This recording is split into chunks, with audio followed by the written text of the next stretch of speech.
सहेली।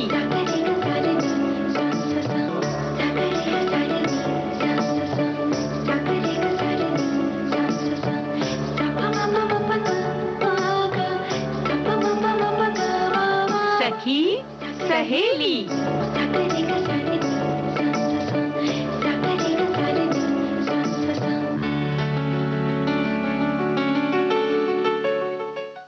सभी सखियों सहेलियों को आकांक्षा सिंह और आरती श्रीवास्तव का नमस्कार।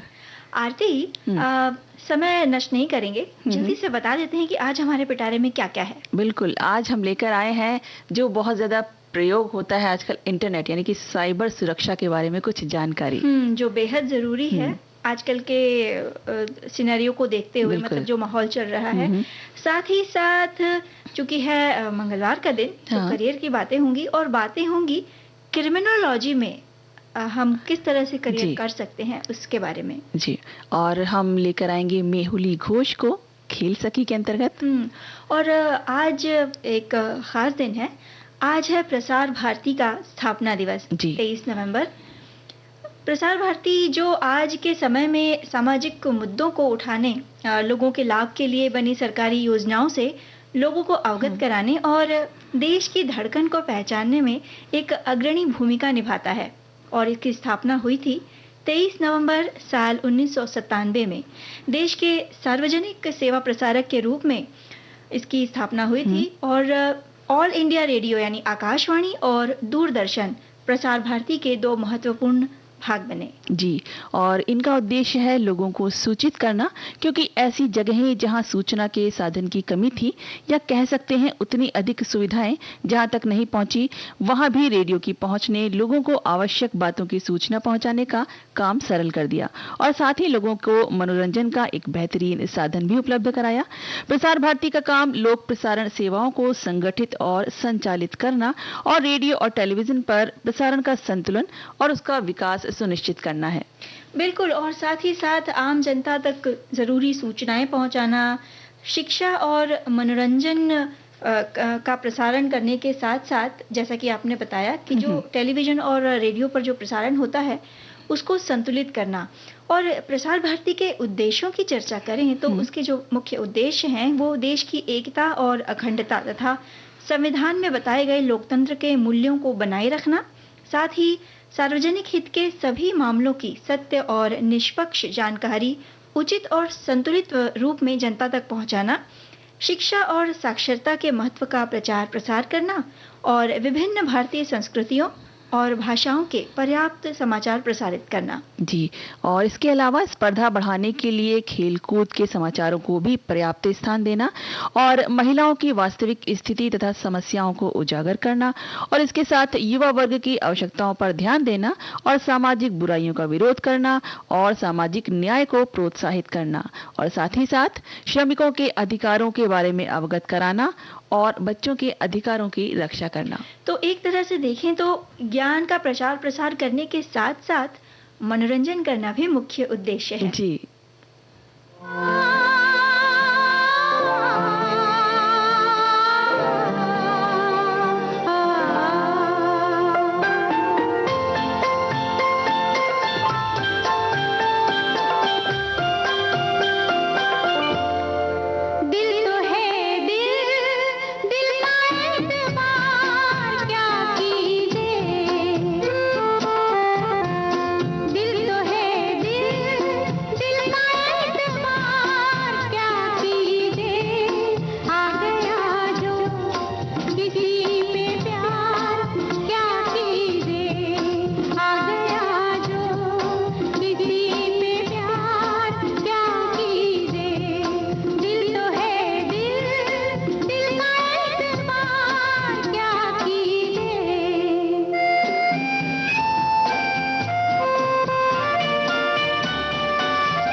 आकांक्षा, अभी इतना प्यारा सा अच्छा सा गाना सुना है।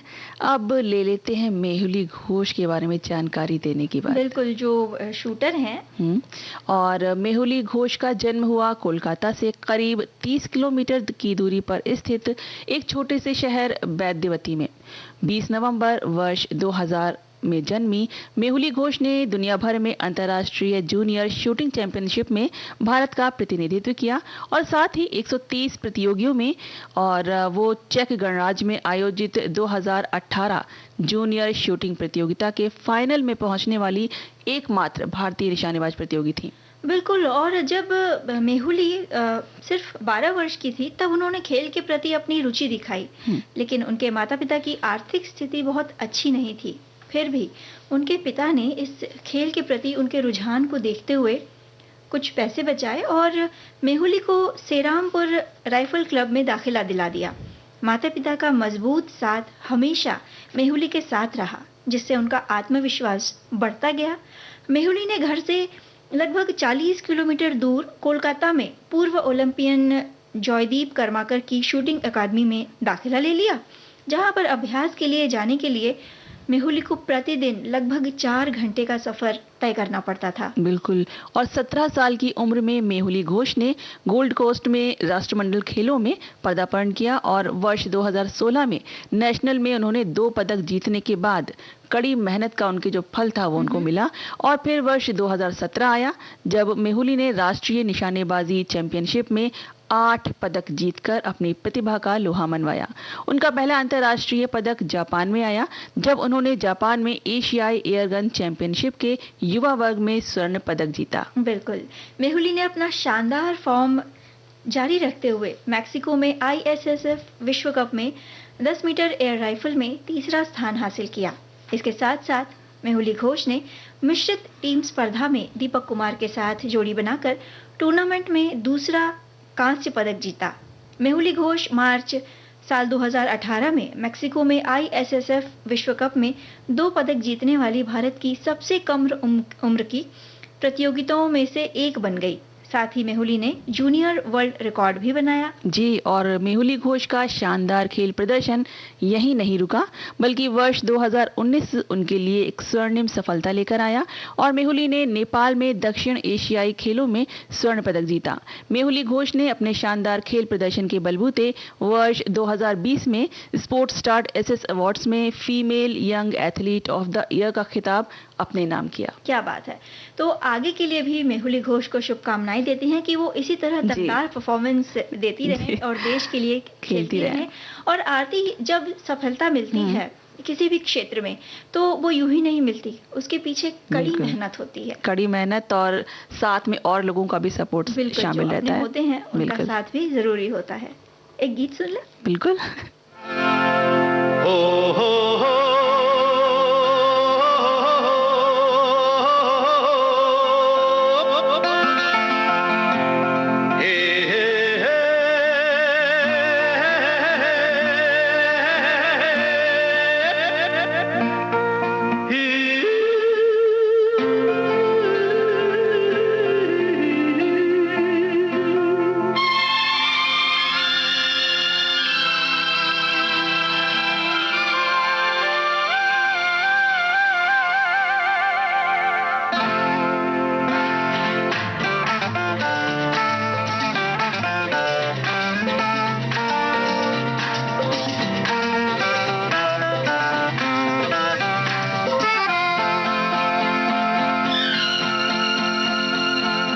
फूलों के ढेर हैं, साए घनेरे हैं, झूम रही है हवाएं।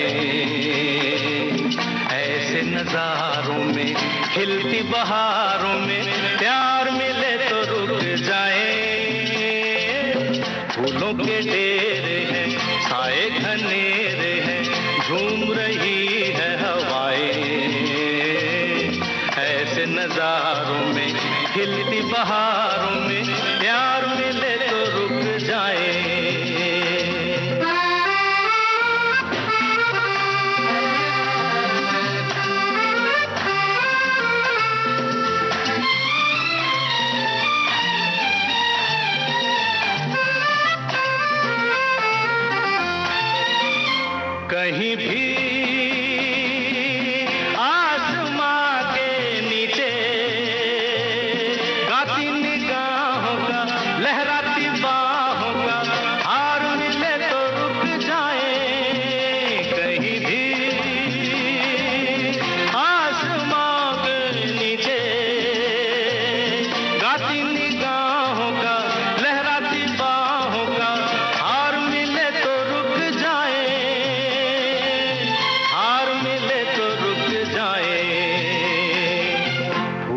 के डेरे हैं, साए घनेरे हैं, झूम रही है हवाएं।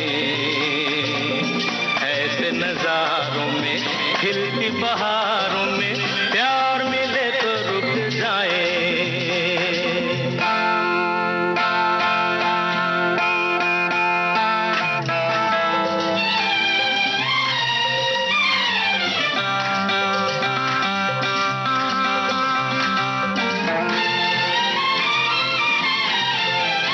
चले हैं दूर हम दीवाने, कोई रसीला सा, बाका सजीला सा, यार मिले तो रुक जाए। चले हैं दूर हम दीवाने, कोई रसीला सा, बाका सजीला सा, यार मिले तो रुक जाए, यार मिले तो रुक जाए। फूलों के डेरे हैं, साए घनेरे हैं, झूम रही है हवाएं। ऐसे नजारों में, खिलती बहारों में, प्यार मिले तो रुक जाए। प्यार मिले तो रुक जाए, ओ प्यार मिले तो रुक जाए। आरती, हमें रुकना नहीं है, हमें चलना है। में आगे बढ़ना है बिल्कुल। अपने अगले विषय की ओर। तो अगला विषय है क्रिमिनोलॉजी में करियर। आज मंगलवार है तो करियर तो हम बताएंगे ही। बिल्कुल। और आज है आज अपराध यानी कि क्रिमिनोलॉजी में करियर हम बताने जा रहे हैं कि देखिए इसमें क्या एक थोड़ा सा कंफ्यूजन बना रहता है कि अक्सर देखने में आता है कि लोग क्रिमिनोलॉजी और फॉरेंसिक साइंस उसको एक ही समझ लेते हैं, जबकि ये दोनों अलग अलग होते हैं। और फॉरेंसिक साइंस क्रिमिनोलॉजी का ही एक हिस्सा है जो ये बताता है कि क्रिमिनोलॉजिस्ट यानी कि एक अपराध विज्ञानी किस तरह से अपने साक्ष्यों का अध्ययन और प्रयोग कर सकते हैं। डीएनए जांच, फिंगरप्रिंट संबंधी कार्य फॉरेंसिक साइंस में आते हैं, जबकि क्रिमिनोलॉजी या अपराध विज्ञान में घटना स्थल से सबूत जुटाने, अपराध से संबंधित परिस्थितियों का अध्ययन करने, अपराध करने के कारण और समाज पर उसके असर की परख करने और जांच दल की मदद करने जैसे काम शामिल हैं। बिल्कुल। तो अगर आप इस क्षेत्र में करियर बनाना चाहते हैं तो किस तरह आप आगे बढ़ेंगे? यदि आप ग्रेजुएट हैं तो क्रिमिनोलॉजी में 2 वर्ष की अवधि का पोस्ट ग्रेजुएट डिप्लोमा कर सकते हैं। उसके बाद 1 वर्ष का कोर्स या फिर पीएचडी भी की जा सकती है। और पीएचडी के दौरान विश्वविद्यालय में अपराध की जटिलताओं, अपराध के कारणों तथा उनके निवारण में प्रयुक्त उठाए गए कदम, अपराधियों की प्रवृत्ति पर शोध या अध्ययन करके रिपोर्ट प्रस्तुत की जाती है। तो ग्रेजुएट लॉ के लिए भी क्रिमिनोलॉजी में विशेष कोर्स करवाए जाते हैं। कई संस्थाएं 3 से लेकर 6 महीने तक के सर्टिफिकेट और एडवांस डिप्लोमा कोर्स करवाती हैं। जी, और क्रिमिनोलॉजी के तहत पुलिस प्रशासन और परिस्थिति के अनुरूप किए जाने वाले मानवीय क्रियाकलापों की विस्तृत जानकारी छात्रों को दी जाती है। अपराधियों पर अंकुश लगाने के लिए साक्ष्यों एवं सबूतों के विश्लेषण की बारीकियां बताई जाती हैं। इसमें प्रमुख रूप से क्रिमिनोलॉजी के सिद्धांत, क्रिमिनल लॉ, पुलिस प्रशासन, समाजशास्त्र, इतिहास, अपराध का मनोविज्ञान, ये सब चीजें शामिल की जाती हैं। और साथ ही इसमें लगातार हो रहे प्रयोगों को भी शामिल किया जाता है। बिल्कुल। अपराधियों के तेजी से बढ़ते नेटवर्क और साइबर अपराध को देखते हुए इसे भी पाठ्यक्रम का अंग बनाया गया है ताकि बदलते समय के साथ क्रिमिनोलॉजी भी अपडेट रहे। इसके अध्ययन के लिए आपके अंदर योग्यता के साथ साथ खोजी मानसिकता, साथ ही साथ धैर्यवान, परिश्रमी और साहसिक गुण रखने वाले युवा जो होते हैं वो इसमें बड़ी सफलता अर्जित कर सकते हैं। सामाजिक परिवेश और मनोविज्ञान की समझ होना बेहद जरूरी है।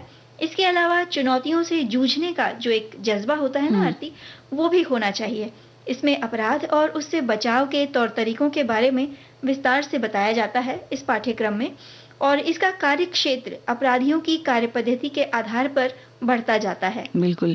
और अपराध के तरीके, प्रकृति और मकसद की गहन पड़ताल के जरिए जटिल गुत्थियों को सुलझाकर अपराधियों का तिलिस्म उजागर करने वाले पेशेवरों को क्रिमिनोलॉजिस्ट यानी कि अपराध विज्ञानी कहा जाता है। इसके अंतर्गत सरकारी और गैर सरकारी दोनों क्षेत्रों में रोजगार के अवसर मौजूद हैं, जैसे कि रिसर्च प्रोजेक्ट, सीबीआई, आईबी, निजी चैनल, सरकारी अपराध प्रयोगशालाएं, पुलिस प्रशासन, न्यायिक एजेंसियां, भारतीय सेना, प्राइवेट डिटेक्टिव कंपनियां, रिसर्च एनालिसिस और विंग में रोजगार के अवसर के साथ विश्वविद्यालयों में अध्यापन का कार्य भी किया जा सकता है। बिल्कुल, मुख्य पाठ्यक्रम हैं जो इसमें लिए जाते हैं वो एमए, एमएससी इन क्रिमिनोलॉजी, साथ ही साथ फॉरेंसिक पैथोलॉजी में स्नातकोत्तर, diploma in criminology, certificate course in criminology, अपराध विज्ञान में स्नातकोत्तर और शोध कार्य।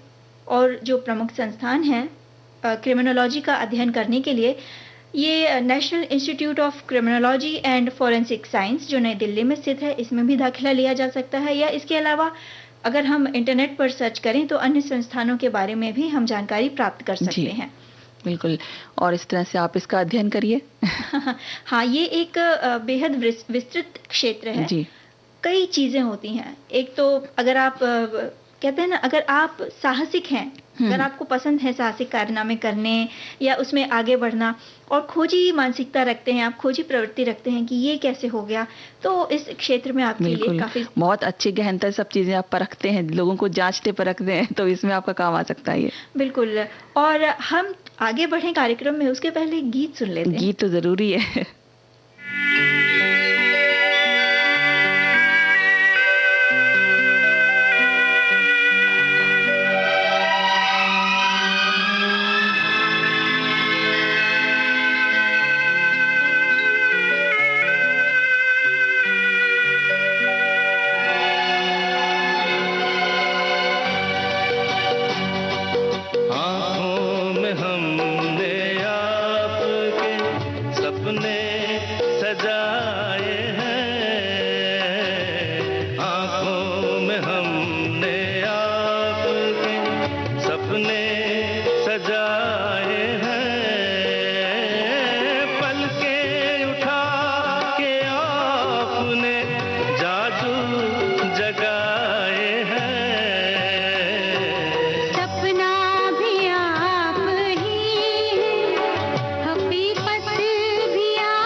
दोहराए जाएंगे ना ये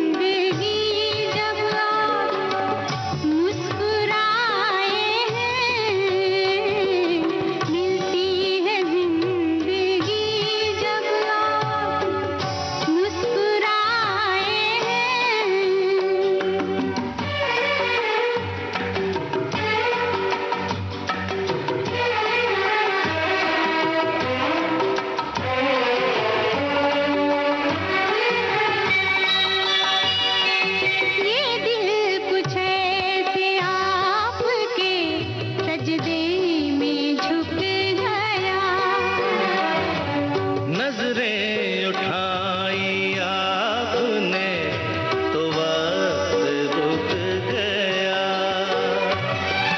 ठहरे हुए पलों में, ठहरे हुए पलों में ज़माने बिताए हैं। आँखों में हमने आपके सपने सजाए हैं। बस आप ही मुझ में समाए हैं। आँखों में हमने आपके सपने सजाए हैं। आरती, आजकल एक तरह कहा जा सकता है कि हम जिस युग में रह रहे हैं वो हाँ। पूरी तरह से डिजिटल युग है बिल्कुल। नहीं? सुबह उठने से लेकर रात को आंख मूंदने तक यानी सोने तक बिना टेक्नोलॉजी के हमारा जो अगला कदम है वो हम रखते ही नहीं। बिल्कुल सही तो कहा। ये जो टेक्नोलॉजी का उपयोग हम करते हैं भाई एक तरह से अच्छी बात है। समय के साथ साथ अपने आप को बदलना चाहिए, बिल्कुल। अपने आप को अपडेट रखना चाहिए, लेकिन कहीं ना कहीं इसके कुछ ना कुछ नुकसान भी हैं जिससे बिल्कुल। हम बच सकते हैं अगर चाहें तो। अब उसके लिए बहुत ही अपने आप को अपडेट भी रखना पड़ेगा और साथ ही हाँ, बिल्कुल। जानकारी भी होनी चाहिए इस चीज की। जी एकदम सही कह रही हैं आप। अब जैसे हम अभी थोड़ी देर जब हम बात कर रहे थे या अपना जो हमारा जो अगले आने वाला विषय है वो है साइबर सुरक्षा। उसके मतलब इंटरनेट एक काफ़ी अच्छी चीज़ है और पूरी तरह हम डिजिटल होते जा रहे हैं, तो लेकिन इसके कुछ ना कुछ कहीं ना कहीं थोड़े बहुत नुकसान भी हैं। बिल्कुल। और इसी नुकसान के बारे में हम आज बताएंगे आपको किस तरह से आप हाँ। उससे बच सकते हैं नुकसानों से। हमारी जो श्रोतागण है वो भी काफ़ी अपडेटेड हैं, उन्होंने अपने आप को काफ़ी अपडेट रखा है। वो कहते हैं कि इंटरनेट से जुड़े डिवाइस को हैक करने में सिर्फ 5 मिनट लगते हैं, जिसमें आपका स्मार्टफोन हो सकता है, स्मार्ट वॉच हो सकता है, कंप्यूटर है, लैपटॉप है, स्मार्ट टीवी इत्यादि हैं। तो साइबर सुरक्षा जो है हैकिंग से बचाने में एक अनूठी भूमिका निभा रहा है बिल्कुल। अगर आप अपने आप को उस विषय में अपडेट रखें तो। बिल्कुल। और एक हमारी श्रोता हैं जो वो लिखती हैं कि वो अपनी बेटी के यहाँ है क्योंकि वो नानी बनी है, तो सबसे पहले तो उनको बधाई दे देते बधाई देते हैं भाई। और उनको समय कह रही है वो नहीं निकाल पाती हैं लिखने का भी। और चलिए आपको बधाई, आप जब समय निकाल पाएं आप आराम से तभी लिखिए। लिखें। बिल्कुल, और भेजिए उनको। और इस तरीके से आज एक और श्रोता है, उन्होंने भी लिखा है कि विश्व जो है हमारा वो डिजिटल युग हो चुका है और डिजिटल पूरा समा गया और ऐसे में साइबर क्राइम के बढ़ने के चांस भी बढ़ गए हैं और साइबर सुरक्षा देश की सुरक्षा के लिए आवश्यक है और व्यक्तिगत गोपनीयता को बरकरार रखने के लिए आवश्यक है और साइबर क्राइम से हम कैसे सुरक्षित रहें इसके लिए जागरूक होना भी जरूरी है। वो तो बहुत जरूरी है, जागरूक होना बेहद जरूरी है भाई। डिजिटल युग में साइबर हमले भी होते हैं, आपके जो पर्सनल डेटाज हैं वो चुराए जा सकते हैं। तो इसका एक उपाय यही है कि आप इस्तेमाल करें लेकिन अपने आप को उस विषय में अपडेट भी रखें। तो आप जो साइबर जो हमले हैं जिसे हम हैकिंग कहते हैं उससे बच सकते हैं। बिल्कुल। और जितना ज़्यादा हम अपडेट रहेंगे, जानकारी हमें रहेगी किसी विषय में, उतनी ज़्यादा हम चीज़ों से बचे रहेंगे, नुकसानों से बचे रहेंगे। क्योंकि देखिए आजकल सभी इस्तेमाल कर रहे हैं इस चीज़ को, बिना इस्तेमाल किए रह भी नहीं सकते क्योंकि बहुत ज़रूरी चीज़ें हैं, कंप्यूटर का इस्तेमाल है, ईमेल है, बहुत सारी चीज़ें ऐसी हमें करनी पड़ती हैं रोज़मर्रा में। और इसका फ़ायदा अगर हमें उठाना है तो पूरी तरीके से आप देखिए क्या सुरक्षा की चीज़ें, उपाय हम क्या क्या प्रयोग कर सकते हैं उसके लिए, तो सारे उपाय आप आजमाइए। और उसके बाद क्योंकि जो फ्रॉड जो चीज़ें हो सकती हैं वो हमारे उसी ईमेल के जरिए ही उन्हीं सब चीज़ों के जरिए होती हैं। काफ़ी सारी चीज़ें हैं, फिशिंग मेल्स आ सकते हैं, जो फ्रॉड मेल्स होते हैं उसमें कोई लिंक आ सकती है, आपको कई सारे किसी तरह के मैसेज आ सकते हैं, कोई प्रलोभन के मेल आ गए तो बस प्रलोभन में मत पड़िए। सही बात है। इस विषय पर आरती हम आगे भी चर्चा जारी रखेंगे, लेकिन फिलहाल वक्त है एक छोटे से अंतराल का। हम बस यूं गए और यूं आए जी।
और इस समय आप सुन रहे हैं कार्यक्रम सखी सहेली। सहेली। और आते हम चर्चा कर रहे थे साइबर सुरक्षा के विषय में। हाँ, तो एक तरह से ये सच ही है कि जो ये वर्तमान दौर है, इंटरनेट ने लोगों को बहुत सारी सुविधाएं उनके हाथों में सौंप दी हैं, है ना? और जीवन को आसान बनाने में बहुत बड़ा एक तरह से योगदान दिया है। जी। लेकिन ये भी उतना ही सच है कि यहाँ पर की गई छोटी सी भी लापरवाही एक बहुत बड़े नुकसान का कारण बन सकती है। बिल्कुल। जो साइबर अपराधी डिजिटल प्लेटफॉर्म पर होते हैं, वो डिजिटल प्लेटफॉर्म पर की जाने वाली लोगों की हर हरकत पर नज़र रखते हैं। जैसे ही कोई गलती हुई, उनको कोई मौका मिला, तो व्यक्ति जालसाजों के चंगुल में फंस जाता है। इसीलिए साइबर सुरक्षा के तरीकों को अपनी आदत में शुमार करना बेहद ज़रूरी है, जी। जिससे साइबर खतरों और ऑनलाइन जो जोखिम होते हैं, उनको कम किया जा सके। बिल्कुल। और आकांक्षा जी, साइबर सुरक्षा को ध्यान में रखते हुए अपने ईमेल आईडी और सोशल मीडिया पासवर्ड को जितना हो सके कठिन रखिए। एकदम आसान सा मत रख दीजिए, एबीसीडी रख दिया आपने कुछ भी। तो क्योंकि पासवर्ड जितना जटिल होगा, हैकर्स के लिए उसे पता लगा पाना उतना ही मुश्किल होगा। और कभी भी अपने बच्चों के नाम, जैसा कि अक्सर लोग करते हैं, और जन्मदिन या किसी अन्य व्यक्तिगत जानकारी को पासवर्ड में शामिल मत करिए, क्योंकि हैकर्स इसे सोशल मीडिया के जरिए हासिल कर सकते हैं बहुत ही आसानी से। और हैकर्स ऐसे डिजिटल स्थानों पर सक्रिय भी रहते हैं ताकि उन्हें पासवर्ड के लिए कोई सुराग मिल सके। आमतौर पर लोग इंटरनेट का प्रयोग करते समय 123 या 123456 या 0000 इस तरीके के पासवर्ड का प्रयोग करते हैं, लेकिन उन्हें सबसे कमजोर पासवर्ड माना जाता है। बिल्कुल, साइबर जो सुरक्षा है उसको फॉलो करना आरती इतना भी कठिन नहीं है। जी। अपनी सुरक्षा अपने हाथ ही होती है। बिल्कुल। तो जैसा कि आपने पासवर्ड की बात की, तो सबसे ज़रूरी है कि एक जो पासवर्ड जब आप रख रहे हैं कहीं भी, किसी भी डिजिटल प्लेटफॉर्म पर, तो वो थोड़ा जटिल हो। इसके अलावा साइबर सुरक्षा को ध्यान में रखते हुए इस बात को भी सुनिश्चित करें कि भले ही कितना भी जटिल पासवर्ड हो, फिर भी सुरक्षा की दृष्टि से कम 2 या 3 महीने के अंतराल पर आप पासवर्ड को ज़रूर बदलें। इसके साथ साथ एक और बात ध्यान रखनी है कि अलग-अलग अकाउंट के लिए एक ही पासवर्ड का प्रयोग करने से भी बचा जाए। और अक्सर होता यह है कि कई जगहों पर अगर हमारे डिजिटल अकाउंट बने हैं या कहीं पेमेंट करना है, तो अलग-अलग पासवर्ड कौन याद रखे? बिल्कुल। तो सारी जगह, हर जगह एक ही पासवर्ड का इस्तेमाल किया जाता है, तो ये गलती करने से आप बचें। हर अकाउंट के लिए एक अलग पासवर्ड का इस्तेमाल कीजिए। कई बार ऐसा भी देखने को मिलता है कि जो हैकर्स होते हैं, वो लोगों के कंप्यूटर को लॉक कर देते हैं और अगर उनकी बात ना मानी जाए तो वो सारा जो डेटा है वो डिलीट करने की या मिटा देने की धमकी भी देते हैं। बिल्कुल। और ऐसे साइबर अपराध को रैंसमवेयर कहा जाता है। इस तरह के अपराध के लिए अपराधी एक विशेष सॉफ्टवेयर का प्रयोग करते हैं और इसके लिए आमतौर पर फिशिंग ईमेल, यानी कि आकर्षित करने वाले जो मेल्स होते हैं, और झूठे विज्ञापन का सहारा लिया जाता है जो आपको प्रलोभन देते हैं, जो ऑनलाइन ठगी का मुख्य साधन है। इसलिए जरूरी है कि अपने डेटा का बैकअप भी आप रखिए। और बहुत से कंप्यूटर्स में बैकअप रखने वाले विकल्प जो होते हैं वो सेटिंग्स में दिए हुए होते हैं, जिन्हें अपडेट एंड सिक्योरिटी या सिस्टम एंड सिक्योरिटी या फिर सिस्टम एंड मेंटेनेंस में जाकर देखा जा सकता है और उपयोग किया जा सकता है। अगर आप स्मार्टफोन का प्रयोग कर रहे हैं तो गूगल ड्राइव पर या iCloud पर आप बैकअप की सुविधा जो दी हुई होती है आप उसको प्रयोग कर सकते हैं और सारा डेटा हार्ड डिस्क रहती है, ड्राइव होती है, उसमें आप ले लीजिए और सुरक्षित रखिए। और इसमें कंप्यूटर पर मौजूद सारा डेटा ड्राइव में सुरक्षित भी रहेगा और डेटा खो जाने का डर भी आपको नहीं रहेगा कि अगर कभी विंडो में या कंप्यूटर में खराबी आ गई तो डेटा उड़ गया आपका, ये चीज़ नहीं होगी आपके साथ में। बिल्कुल। और अगर आपको लगता है कि आप भले लैपटॉप, कंप्यूटर या स्मार्टफोन का इस्तेमाल कर रहे हैं, अगर आपको लग रहा है कि आपको कुछ चीज़ें समझ नहीं आ रही हैं, तो बेशक आप किसी ऐसे अपने विश्वासु व्यक्ति से सहायता लीजिए जो इन सब चीज़ों की जानकारी रखता हो। उससे सहायता लेके आप अपने आप को जो साइबर की दृष्टि से थोड़ा सा अपडेट रखिए या उनकी सहायता से आपके जो डिजिटल अकाउंट हैं उनको सेव कर लीजिए। बिल्कुल। और जैसा कि आप कह रही हैं कि सबसे खास ज़रूरी बात है कि अपने कंप्यूटर में, लैपटॉप में या अपने आपका जो स्मार्टफोन है उसमें किसी अच्छे एंटीवायरस का इस्तेमाल करना, ये बेहद ज़रूरी है। ये जो वायरस हैं या रैंसम वायरस हैं, स्पाईवेयर आदि से जुड़े जोखिमों को ये कम करते हैं, जो एंटीवायरस की जो हम बात कर रहे हैं। तो अगर आप एंटीवायरस खरीदना नहीं चाहते तो कुछ फ्री एंटीवायरस भी उपलब्ध हैं जिनका प्रयोग किया जा सकता है। लेकिन सलाह यही रहेगी कि आप ऑथेंटिक जो एंटीवायरस होते हैं वो ही खरीद कर जी। अपने लैपटॉप, कंप्यूटर या आईफोन अपने क्योंकि फ़ोन में, आपका डेटा बहुत कीमती हाँ, है। स्मार्टफ़ोन में इस्तेमाल करिए। तो आप चाहे फ़ोन का प्रयोग कर रहे हो या कंप्यूटर का, वो नया हो या पुराना, सॉफ्टवेयर को अपडेट रखना बेहद ज़रूरी है। इससे उनमें मौजूद खामियों को ठीक करने में मदद मिलती है। इसीलिए जब भी सॉफ्टवेयर अपडेट का मैसेज आए तो अपडेट अवश्य करें। इसके अलावा नेटवर्क सुरक्षा के लिए फायरवॉल, जो कि कंप्यूटर सिस्टम या एक जो नेटवर्क है उसी का एक हिस्सा है, वो बहुत ज़रूरी है, क्योंकि ये अनधिकृत जो यूज़र्स होते हैं उनको आपकी वेबसाइट, मेल, सर्वर और अन्य सूचनाओं तक पहुंचने से रोकता है। जी, और इसके अलावा पब्लिक और जो फ्री वाईफाई होता है, जिसके जी, प्रलोभन में इसका फंसे ना रुकते नहीं है। आरती, इस विषय पर हम चर्चा आगे जारी रखेंगे जी। कि प्रलोभन से आप कैसे बचें। जी। लेकिन एक गीत सुनते गीत हैं। सुन लेते हैं।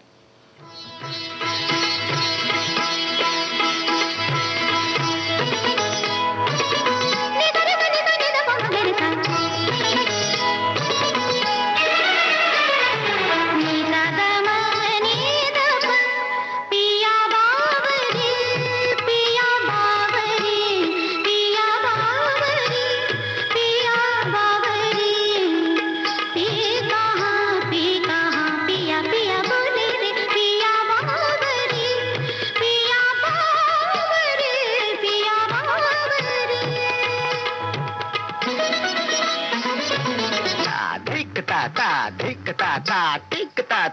धिकता हिरता नंदन बन छुम छनन तछुम तछुम तट सिधा लिए रंग सब सखा संग मन में उमंग गतित मंग था खेलत भुज मेलत लपट झपट राधा ललिता चंदा बलि दियो बोर रंग घोर सर बोर बनवारी मैं हारी जा जारी, मैं हारी जा जारी, मैं हारी जा जारी। डार डार पिया फूलों की चादर बुनी, फूलों की चादर रंगों की झालर बुनी। ओ डार डार पिया फूलों की चादर बुनी, फूलों की चादर रंगों की झालर बुनी।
हम साइबर सुरक्षा विषय पर चर्चा हाँ, कर रहे थे। बिल्कुल। और बता रहे थे कि इसके अलावा जो सूचनाओं पहुंचने से रोकता है, वो जो आपका अगर एंटीवायरस आपके कंप्यूटर में रहता है तो आपके डेटा की रक्षा करता है। और इसके अलावा पब्लिक और फ्री वाईफाई के प्रयोग से बचें। हाँ, हमने वहीं पे गीत सुनवाया था कि जब हम चर्चा करने जा रहे थे जी। कि जो सार्वजनिक स्थान होते हैं वहाँ पे अक्सर होता है कि फ्री वाईफाई वहाँ पे उपलब्ध है। हम्म। तो ऐसी जगहों पर आप फ्री वाईफाई के प्रलोभन में ना आए, बिल्कुल भी नहीं। उसे अपने फ़ोन से या लैपटॉप से कनेक्ट ना करें। इससे फ़ोन चोरी होने या जो खोने की स्थिति होती है वो भी बड़ी खतरनाक होती है। अक्सर जब आप किसी सार्वजनिक स्थानों पर किसी अननोन सोर्स से वाईफाई कनेक्ट करते हैं तो जो वायरस होते हैं जो आपके मोबाइल में या लैपटॉप में जाकर आप डेटा जो है उसको खराब कर सकते हैं या फिर बिल्कुल। चोरी कर सकते हैं। वो जो डेटा जो होता है आपका, अगर आप कहीं फ्री वाईफाई आपने कनेक्ट किया वहां पे, तो आपका डेटा जो है ऑटोमेटिकली सिंक हो जाएगा, बिल्कुल। है ना। और कोई भी देख सकता है, फिर आपकी सारी चीजें जो है, आपका डेटा जो है वहां पहुंच जाएगा दूसरे के पास। और अगर आपका फोन चोरी हो गया या खोने की स्थिति है तो ऐसे में भी ये भी स्थिति बहुत खतरनाक होती है। तो ऐसी स्थिति से आने से पहले ही आप फोन में दिए हुए फाइंड माय डिवाइस इस फीचर का प्रयोग करिए। इससे डिवाइसेस को, आपके जो फोन आपका जो खो गया उसको सर्च करने में तो मदद मिलेगी ही, साथ ही आप चाहे तो उसमें मौजूद डेटा को आप अपने घर से ही, आप जिस फोन से यूज कर रहे हैं उससे डिलीट कर सकते हैं सारा डेटा, ताकि आपका जो जो जो पर्सनल, आप जो व्यक्तिगत चीजें हैं वो दूसरे तक ना पहुंचे। और इसके अलावा डिजिटल वॉलेट या नेट बैंकिंग के लिए एक ही पासवर्ड के इस्तेमाल से बचिए। जैसा कि पहले भी हमने बताया कि आप सबके एक ही पासवर्ड मत रखिए। और इस्तेमाल करने के बाद लॉग आउट करना बिल्कुल मत भूलिए कि आपने उसको ओपन ही छोड़ दिया, ऐसा नहीं करिए। और उसको लॉग आउट जरूर करिए और पासवर्ड को कुछ महीनों पर बदलते रहें और ऑनलाइन सेव ना करके अपने पास लिखित रूप से सुरक्षित रखें। कई बार ऐसा होता है कि हम सोचते हैं कि बार बार कौन इसको डिटेल को इसमें डालेगा, चलो एक बार हम सेव कर देते हैं इसमें। तो वो चीज कभी नहीं करनी चाहिए, क्योंकि अगर आपका फोन खोया और किसी के हाथ लग गया तो वो चीज, आपका डेटा अपने आप ऑटोमेटिकली वहाँ सेव रहेगा और कोई भी लॉगिन कर सकता है। साथ ही साथ जब हम नेट बैंकिंग का उपयोग करते हैं तो सार्वजनिक कंप्यूटर पे या सार्वजनिक जो साइबर कैफे होते हैं वहाँ पे कतई ना करें। और करना ही पड़े तो कैचे में जाकर या सर्च हिस्ट्री में जाकर वहाँ पे जो फाइल बनती है आपकी, उसे डिलीट करना ना भूलें, ये बेहद ज़रूरी है। और लॉगिन के दौरान किसी भी जगह पर, जैसा कि अभी आपने बताया आरती, रिमेंबर आईडी पे क्लिक ना करें, जिससे वहाँ पे वो याद रहे, मतलब दर्ज हो जाएगा।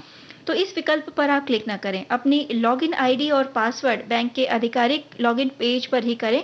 और जब आप बैंक का जब लॉगिन करते हैं तो हमेशा वहाँ पे देखें कि वहाँ पे HTTPS ही लिखा हो। बिल्कुल।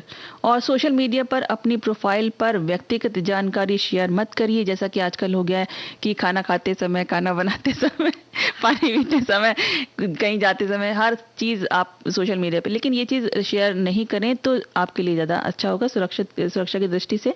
और कुछ जरूरी बातों का ध्यान रखिए। तो इंटरनेट की सुविधा एक वरदान से कम नहीं है। जैसा कि हम स्वच्छता के नियमों का पालन करते ही हैं, सड़क सुरक्षा या बाकी सुरक्षा के नियमों का पालन, वैसे ही साइबर सुरक्षा के नियमों को भी पालन करना चाहिए। बिल्कुल, ये नियम पालन करने बेहद जरूरी है। और साथ ही साथ इसमें एक चीज और जोड़ना चाहेंगे जो साइबर सुरक्षा से ही जुड़ी हुई है कि कभी-कभी ये होता है कि आपको कहीं से कोई मैसेज आ गया, SMS आ गया, या अक्सर ही होता है ऐसा। अक्सर होता है कि सोशल मीडिया पे कोई कॉल आ गया, या आपने कहीं डिजिटल कोई पेमेंट किया और अब आपको पता नहीं है पेमेंट हुआ है या नहीं हुआ है, लेकिन सामने से अगर आपको कोई कॉल आ रही है कि मुझे आप OTP दीजिए, या मुझे आप कोई व्यक्तिगत जानकारी मांग रहा है, खासकर आपका आधार कार्ड का डिटेल्स या आपके पैन कार्ड का डिटेल्स, साथ ही साथ आपका अकाउंट नंबर, तो कृपया इस बात का ध्यान रखें, कृपया ध्यान रखें कि ये सारी आपकी निजी जानकारी है। कोई भी व्यक्ति आपसे ये जानकारी नहीं ले सकता। तो ऐसी जानकारियां आप किसी को देने से हमेशा बचें। अन्यथा हो सकता है आपको ये ऐसे SMS या इस तरह के कॉल परेशानी में डाल दें, आपका व्यक्तिगत डेटा चुरा लें, या हो सकता है मतलब कई बार बिल्कुल कई बार ऐसे आते हैं ना मैसेज कि आपने ये इनाम जीता या ये चीज तरीके का चीजें, तो आप इतने पैसे जमा करिए, और आपने लालच में आकर ये काम कर दिया तो फिर आपका जो पैसे का नुकसान तो होगा ही, साथ में आपका डेटा वगैरह भी सब चोरी हो जाएगा। एक तरह से देखा जाए आरती, तो जो सारी ये जो हम साइबर सुरक्षा की बात कर रहे हैं, ये अच्छा ये इंटरनेट का उपयोग करना, डिजिटल प्लेटफॉर्म पे अपने आप को एक्टिव रखना, सोशल साइट्स पे अपने आप को एक्टिव रखना अच्छी बात है।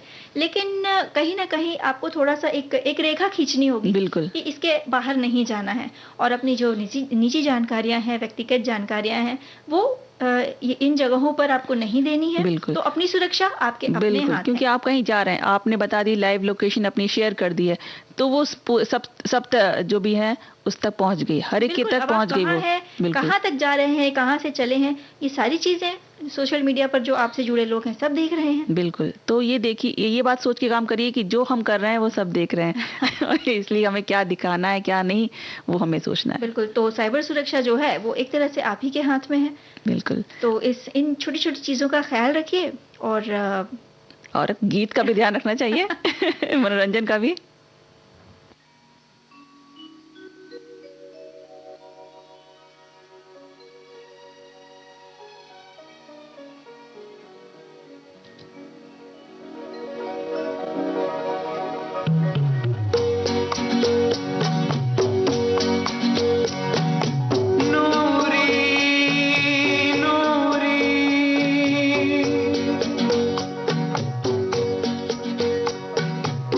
आजा रे ओ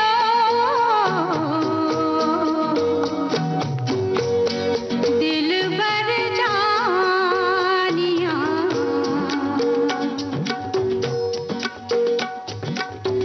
आजा रे ओ मेरे दिलबर आजा दिल की प्यास बुझा जा रे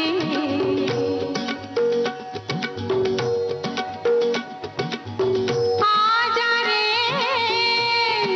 रे ओ मेरे दिलबर आजा दिल की प्यास बुझा जा रे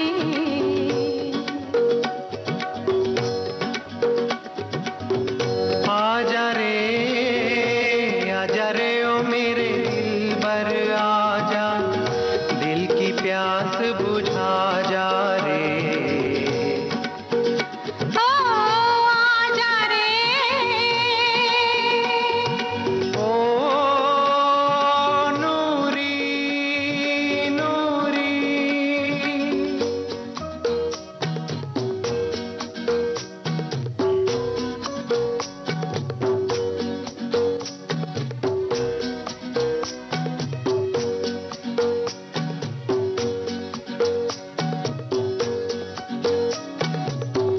उजला उजला नर्म सवेरा रूह में मेरी झांके उजला उजला नर्म सवेरा रूह में मेरी झांके प्यार से पूछे कौन बसा है तेरे दिल में आके आजा रे ओ मेरे दिलबर आजा तू ही आके बता जा रे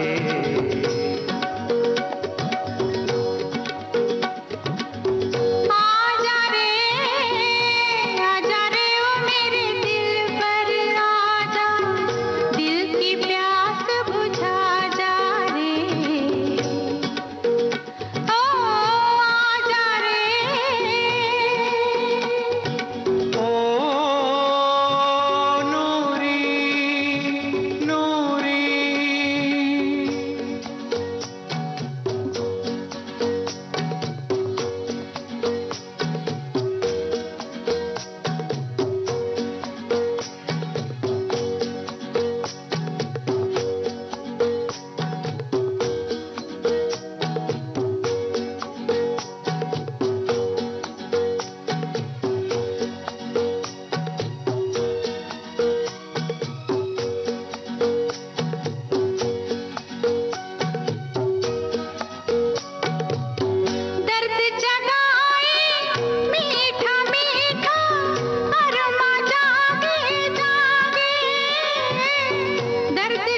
आगे की बात जारी रखेंगे, लेकिन एक छोटा सा संदेश। जी। मन की बात। माननीय प्रधानमंत्री श्री नरेंद्र मोदी भारत की जनता से साझा करेंगे अपने मन की बात रविवार 28 नवंबर सुबह 11 बजे। आप भी माननीय प्रधानमंत्री के मन की बात का हिस्सा बन सकते हैं। इसके लिए आप अपने सुझाव 26 नवंबर तक टोल फ्री नंबर 1800-117800 पर रिकॉर्ड कर सकते हैं या माइगॉव के ओपन फोरम में पोस्ट कर सकते हैं। तो याद रखें, रविवार 28 नवंबर सुबह 11 बजे मन की बात। आरती, हम थोड़ी देर पहले साइबर सुरक्षा की बात कर रहे थे, और ये जो कोरोना काल जो चला, इस दौरान हमने ऑनलाइन सारी चीजें, मतलब डिजिटली सारी चीजें करना सीख लिया। कई चीजें की हमने। अब देखो ना, हमारे साथ साथ बच्चों ने भी अब उनकी पढ़ाई ऑनलाइन हो रही है, वर्क फ्रॉम होम हो रहा था ऑनलाइन। तो ऐसे में जो वाईफाई है उसकी उपयोगिता कितनी बढ़ गई, बहुत ज्यादा। तो जो इंटरनेट का इस्तेमाल है उसमें ज़्यादातर हमारा समय निकलता है आजकल। तो कभी ईमेल करना है, कुछ डाउनलोड करना है या अपलोड करना है, या कोई ज़रूरी जानकारी लेनी है, हर एक चीज़ के लिए इंटरनेट की ज़रूरत पड़ती है। और इन्हीं ज़रूरतों के चलते लोग मोबाइल में इंटरनेट की सुविधा होने के बावजूद क्या करते हैं, घर में वाईफाई लगवाते हैं, जिससे घर के जो अन्य सदस्य हैं वो भी इंटरनेट का इस्तेमाल आसानी से कर सकें। बिल्कुल। और अक्सर लोगों को वाईफाई लगाने के बाद भी धीमी नेटवर्क स्पीड की समस्या का सामना करना पड़ता है, लेकिन कुछ बातों का ध्यान रखने से वाईफाई की स्पीड में हम सुधार ला सकते हैं। जैसे आम तौर पर क्या होता है कि इलेक्ट्रिक बोर्ड के पास वाईफाई के राउटर को रखा जाता है, जो छोटा सा वो उसका डिवाइस होता है, जबकि इसे हमेशा ऐसी जगह पर रखना चाहिए जहां से सिग्नल जो है वो बिना किसी रुकावट के आसानी से घर के कोने कोने में पहुंच सके। बिल्कुल। और अगर संभव हो तो राउटर को घर के मध्य में लगाएं, ऐसी जगह लगाएं कि जहां से वो हर जगह एक्सेस हो। तो अक्सर देखा जाता है कि लोग जो राउटर है उसको फ्रिज, टीवी, ओवन जैसे जो इलेक्ट्रॉनिक डिवाइसेस हैं उनके ऊपर रख देते हैं, ये जो बिजली के उपकरण होते हैं। तो ऐसे नहीं करना चाहिए। इन उपकरणों से एक अलग तरह की जो रेज निकलती हैं जो वाईफाई की स्पीड को प्रभावित करती हैं, और डिवाइस जो है सही स्पीड नहीं पकड़ पाता। तो ऐसे में राउटर लगाते समय आप ये देख लें कि आसपास कोई इलेक्ट्रॉनिक उपकरण तो नहीं है, और इन उपकरणों से राउटर को कम से कम 6 से 10 फीट की दूरी पर लगाना सही रहता है। जी। और एक और बात का ध्यान रखना चाहिए कि समय समय पर वाईफाई का पासवर्ड बदलते रहना बेहद जरूरी है। इस बात पर लगातार जोर दे रहे हैं। अब तो सबको बदलना बहुत जरूरी हो गया, क्योंकि कई बार क्या होता है कि हम अपने वाईफाई का पासवर्ड जरूरत के समय कभी दोस्तों को, कभी रिश्तेदारों को या पड़ोसियों के साथ में शेयर कर देते हैं। अगर किसी को जरूरत है उस समय वो आ गया माया तो दे देते हैं, और बाद में उसे बदलना भूल जाते हैं। तो वाईफाई कई डिवाइसेस से जुड़ा होता है, इसीलिए इसका प्रभाव उसकी स्पीड पर पड़ता है। और पासवर्ड सेट करते समय ये भी ध्यान रखें कि पासवर्ड बहुत आसान या छोटा सा ना हो, और अपना नाम और डेट ऑफ बर्थ को पासवर्ड में बिल्कुल मत डालिए, जो हमको पहले भी कह चुके हैं। तो वाईफाई की स्पीड कम क्षेत्रफल में ज्यादा प्रभावशाली होती है, लेकिन अगर घर बड़ा हो और स्पीड धीमी मिल रही हो तो रिपीटर का इस्तेमाल करके इस परेशानी को दूर किया जा सकता है।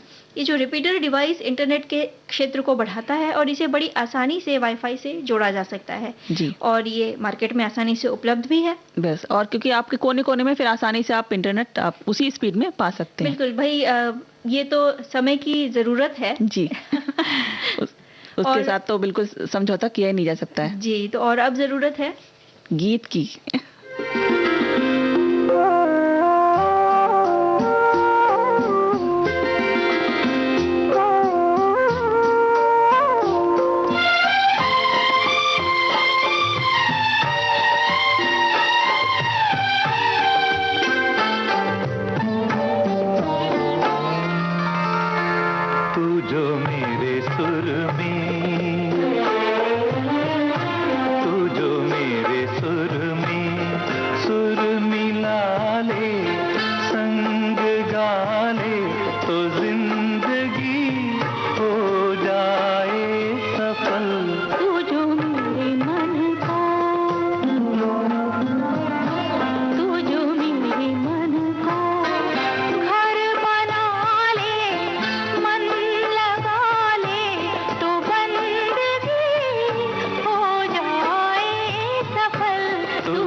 सफल। तू जो मेरे मन का, तू जो मेरे मन का घर बना ले, मन लगा ले, तो बंदगी हो जाए सफल। तू जो मेरे सुर में। आरती, सुर से सुर तो मिलाते रहेंगे हमेशा। लेकिन आज घड़ी कह रही है कि आज के हाँ, लिए यहीं यही थम जाएं हम। जी। कल फिर मुलाकात होगी और तब तक के लिए विदा लेते हैं आप बिल्कुल। सभी को। आकांक्षा सिंह और आरती श्रीवास्तव का नमस्कार। नमस्कार।